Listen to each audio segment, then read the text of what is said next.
Hello, today I am going to talk about why I don't like the Chinese beauty snake.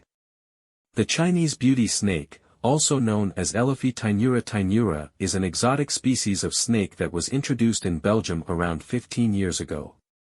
We don't know the exact circumstances of its introduction, but it is thought that a few individuals escaped from a pet store in Hasselt. At first a lot of people thought that the snakes would simply die out in the wild, since the species originated from Southeast Asia and could not handle the colder temperatures in Belgium. They did not account for the nearby train tracks though, which have a microclimate that's slightly warmer than the surrounding areas, and just warm enough for the snakes to survive. Once they settled near the tracks, the snakes started to reproduce and their population increased in size, slowly but surely. Thus, Belgium gained a fourth snake species. A species that never should have been there to begin with. Supporters of Elaphe's introduction to the country argue that the snake is just chilling near the tracks and is not doing any harm. I am not convinced however, because it might just be that they're not causing any harm. Yet. Almost every species currently classified as invasive to the region has had at least a period in which it was not doing anything wrong.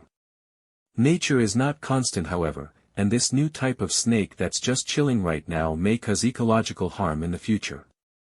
The supporters of Elaphe's presence also argue that the snake won't ever spread enough to cause any real problem, since they're still confined to the train tracks in Hasselt.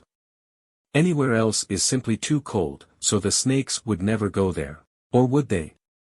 Since their introduction to Belgium there have been at least 4 cases of Chinese beauty snakes leaving the vicinity of the train tracks and radiating to other areas within a radius of about 15 kilometers.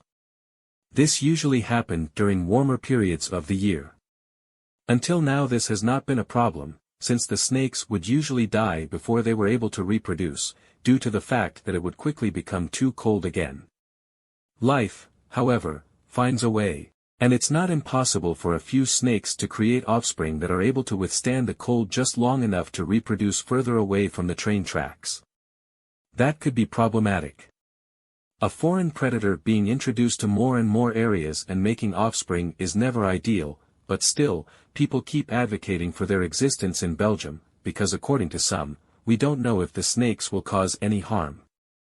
Prevention is easier than curing though. So why wait around to see if the species is actually invasive when you can take action preemptively and assure the integrity of the local ecosystem? And even if the snakes are not actively causing any harm, what about the passive effects? Snakes are predators, and predators eat prey.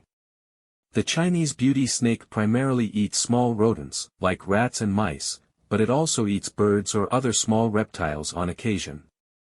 Of course, they don't eat a lot of the total fraction of prey, but even then every animal eaten by Elaphe is another animal less for our native predators to catch. Predators don't just eat prey, they also occupy a habitat, and with it, their own ecological niche.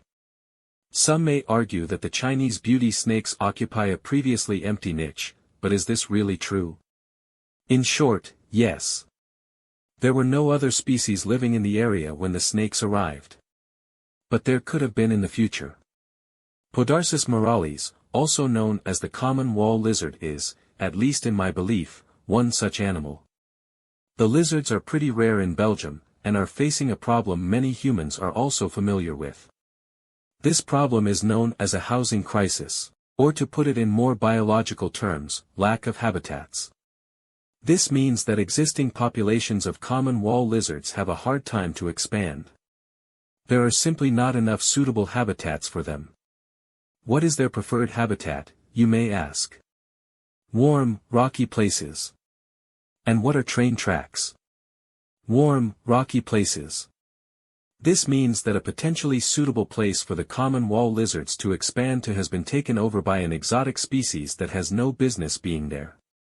Just like a landlord who buys a lot of apartments, Elaphe has taken over the tracks.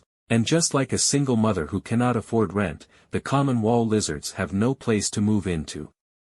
Some of you may think that it's far-fetched that a bunch of common wall lizards would move to those train tracks naturally, but there actually is a population of them living near some other tracks about a kilometer away from where the snakes are.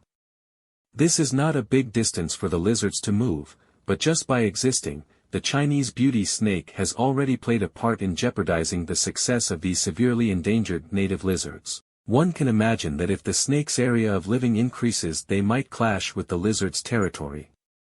When that happens, Hasselt's population of Podarcis moralis would most likely be doomed.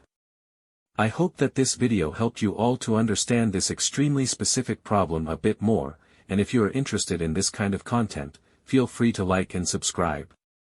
Cheers, and see you next time, when I will be talking about the 3 snake species native to Belgium that I do like.